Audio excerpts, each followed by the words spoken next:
예, 이 보신 것처럼 국제 유가 상승으로 휘발유 값이 오르면서 이 정부가 이달 말 중 종료 예정인 유류세 인하를 당분간 연장하기로 가닥을 잡았습니다. 네, 관련 내용 이인철 참좋은 연구소장과 함께 자세히 짚어보도록 하겠습니다. 안녕하세요. 안녕하세요.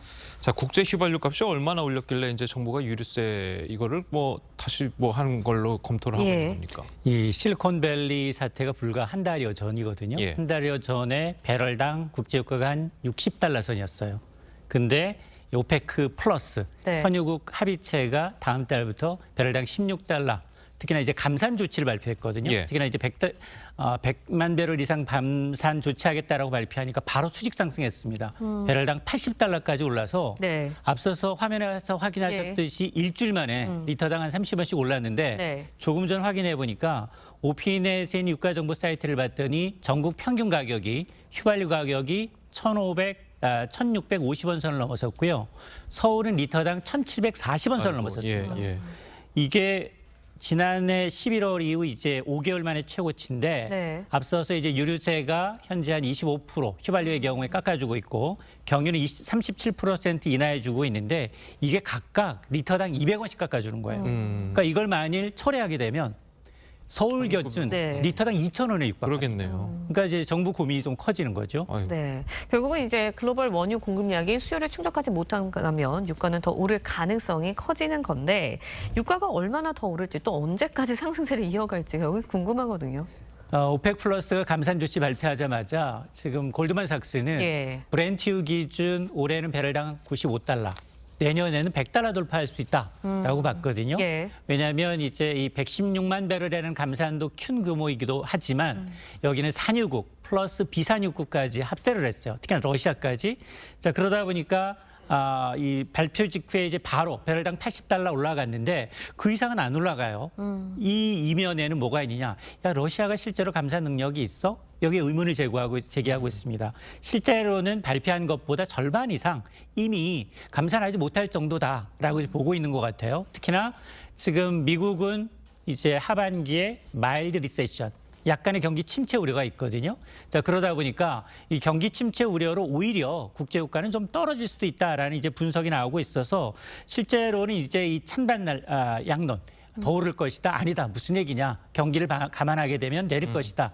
굉장히 이제 팽팽하게 맞서고 있는 상황입니다. 네, 다시 우리가 이제 관심 있는 유류세를 과연 계속 인하를 할 것이냐 아니면 다시 원상복구를 할 것이냐의 문제를 놓고 해야 하는데 정부가 이제 4월 말까지 인하 시점을 정해놓은 이유는 이게 세수 때문이 아니겠습니까? 맞습니다. 그만큼 이제 세수 더 연장한다면 이 세수 확보에 좀 어려움을 네. 겪을 수밖에 없을 텐데 정부가 상당히 고민을 할 수밖에 없을 것 같아요. 유류세 인하 조치가 2021년 11월부터 시작이 됐어요. 그렇죠. 거의 1년 반 가까이 됐거든요. 그러다 보니까 세수가 너무 많이 줄고 있습니다. 지난해는 그나마 세수 풍년이었어요. 그런 가운데 유류세 관련해서 5조 넘게, 5조 5천억 원이 넘게 줄었거든요. 예. 근데 올해는 지금 세수도 좋지 않습니다. 세금이 잘 안 거치고 예. 있어요. 주식, 부동산 안 좋고요. 법인세 좋지 않습니다. 자, 그러다 보니까 이미 이제 이 세수가 지금 더 부족한 심각한 상황이 치닫고 있는 상황에서 그래서 정부는 자, 그러면 세수 때문에 유류세 인하 조치를 좀 인하폭을 축소하면서 단계적으로 좀 폐지하는 방안을 좀 검토했었어요. 근데 지금 보면 연초에 난방비 폭탄으로 예. 서민들이 굉장히 분노했거든요. 그렇죠. 여기에다 이제 여당 역시도 이제 유류세 인하 조치 좀 연장하자라고 요구하니까 추경호 부총리도 좀 동조하는 모습이에요. 보니까 여당의 유류세 인하 연장 요청을 전향적으로 검토하겠다. 이 얘기는 뭐냐? 결국 유류세를 소폭 인상 내지는 연장 가능성까지 이제 제기가 되고 있는 상황인데 아마 세수냐 물가 안정이냐를 놓고 상당히 고심할 것으로 보입니다. 네, 정말 정부의 고민이 깊을 것 같은데 기름값 상승, 물가 상승 이어질 게 뻔한 상황이거든요. 어떻게 전망하시나요? 맞습니다. 지금 사실은 소비자 물가 지수가 이제 4.2%대로 예. 많이 낮아졌어요. 그럼에도 불구하고 이 변동성이 큰 에너지, 식음료를 제외한 근원 물가는 평균 소비자 물가 상승률을 훨씬 웃돌고 있습니다. 4.8%예요. 한해는 물가 관리 목표치 1을 이제 2배 이상 웃돌고 예. 있는데 문제는 뭐냐? 지난달 소비자 물가 상승률에 이 전기, 가스와 같은 공공요금 인상이 얼마나 물가를 끌어올렸느냐? 무려 1% 가까이. 93%포인트의 이제 예. 비중을 차지하고 있거든요. 자, 그러다 보니까 지금 전기가스 요금이 만일 1분기에 없었다라고 하면 지난달 소비자 물가 지수는 3% 초반까지 내려갈 수 있다는 거거든요. 자, 그러다 보니까 아마 정부가 적어도 이제 1분기만큼은 이제 한 자릿수 내지는 이 전기가스 요금을 비롯해서 유류세까지 마찬가지로 적정 수준을 좀 양보하기는 좀 어려워 보이는 상황이거든요. 그러다 보니까 사실은 그러니까 조삼모사예요. 지금 이것을 2분기에 만일 인상 적긴 건 맞거든요. 왜냐하면 전기가스라는 게 하반기에 냉방에 대한 수요가 많아져요. 예. 그러면 냉방비 폭탄이 또 올 수 있기 때문에 그렇죠. 적기는 맞는데 바로 뭐가 있느냐? 선거가 있어요. 예. 그러다 보니 아마 이제 정부의 고심이 좀 커지고 있는데 아마도 전기세 요금도 아마 1분기보다는 좀 낮아진 킬로와트 시당 한 5원 정도, 한 자릿수 정도로 좀 낮아지지 않을까라는 생각을 합니다. 예, 어쨌든 뭐 부족한 세수는 뭐 다른 곳에서 세금으로 충당을 하든지 아니면 뭐 국채를 발행하든지 여러 가지 이제 방법이 있을 텐데 결국은 그게 아까 말씀하신 것처럼 조삼모사가 될 수밖에 없거든요. 그것 맞습니다. 역시 그렇다면 이게 언젠가는 올려야 될 텐데 그 시점을 좀 언제로 예상을 하십니까? 맞습니다. 지금 뭐 한전의 누적 적자가 32조 원, 예. 지난해만 그렇습니다. 그리고 가스공사 역시 지금 뭐 거의 9조 원에 달하는 미수금이에요. 지금 한전의 경우에는 전기를 100원에 사와서 70원에 공급하고 있습니다. 그러니까요. 가스공사는 더 심해요. 예. 100원에 사다가 62원에 지금 공급을 하고 있어요. 그러니까 지금 올려야 되는 당위성은 분명히 있습니다. 자, 그럼에도 불구하고 지금 선거가 당장 내년이 코앞이어서 어렵죠. 여기에다가 물가 상승이 자칫하게 되면 지금 하느니 추가적인 이제 긴축 강도가 좀 점점점 둔화되고 있고 한 번 내지는 동결해야 되는 상황이거든요.